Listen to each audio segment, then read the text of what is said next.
Listen closely, because I'm about to tell you something most people don't know. Bears, yes, those big, growling giants, weren't always the short-tailed creatures we see today. Once, bears had a long, furry, and so beautiful tail that he couldn't stop bragging about it. But let me warn you, when pride meets hunger, and hunger meets a fox with a mischievous grin, well, disaster is never far behind. This is the tale of how the bear lost his tail forever. Long ago, Bear was the proudest animal in the forest, not for his roar or his strength, but for his tail. It was long, thick, and shining like polished fur under the sun. Bear would swish it proudly and say, "Look at this tail.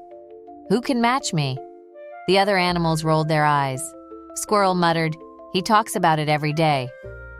Deer sighed, "It's only a tail." But Bear never stopped boasting. Then winter came.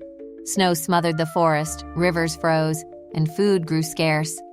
Bear grew weak, his belly empty, his pride slowly swallowed by hunger. One frosty morning, Bear dragged himself to the river. There he met Fox, sly as always, tail curled neatly, eyes twinkling with mischief. "Why so gloomy, Bear?" Fox smirked. "Lost the shine in your tail?" Bear growled, "Don't tease me, Fox. I haven't eaten in days. The river is frozen solid." Fox's eyes sparkled. "Well, you're in luck. I know a secret way to catch fish, and all you need—" He paused dramatically. "Is that splendid tail of yours?" Bear hesitated. "My tail?" "Yes," said Fox, smooth as honey. "Cut a hole in the ice, sit down, dip your tail inside, and wait. The fish will bite and hang on. When you feel a tug, just pull them out. You'll have a feast." Bear's stomach growled louder than his doubts. He carved a hole with his claws, sat down, and lowered his glorious tail into the freezing water. At first, the cold was only a sting. Bear clenched his teeth. "I'll wait. I'll feast tonight." Fox curled nearby, trying not to burst into laughter. Minutes became hours. The wind howled. The forest darkened. The ice thickened around Bear's tail, gripping it like chains. "Fox!" Bear shouted. "The fish still aren't biting." Fox called back, "Patience, my friend. The longer you wait, the more fish you'll catch." Bear, stubborn and starving, stayed. His tail grew numb. He felt nothing, no fish, no tug, just a heavy cold.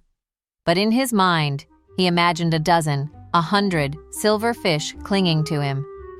He dreamed of filling his belly. Finally, Bear could wait no longer. With a mighty roar, he pulled with all his strength. The ice shattered. Bear toppled backward, roaring in pain. He turned to look and gasped. His long, glorious tail was gone. All that remained was a short, stumpy piece. The rest was frozen deep beneath the ice. Fox rolled in the snow, laughing until his sides hurt. "Oh, mighty Bear!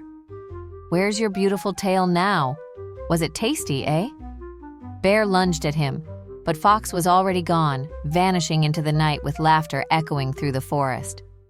And from that day on, Bear no longer boasted. He walked with only a stump where his proud tail once swished, and his roar carried both hunger and shame. Moral of the story: pride makes us blind, hunger makes us desperate, and together they make us easy prey for the clever.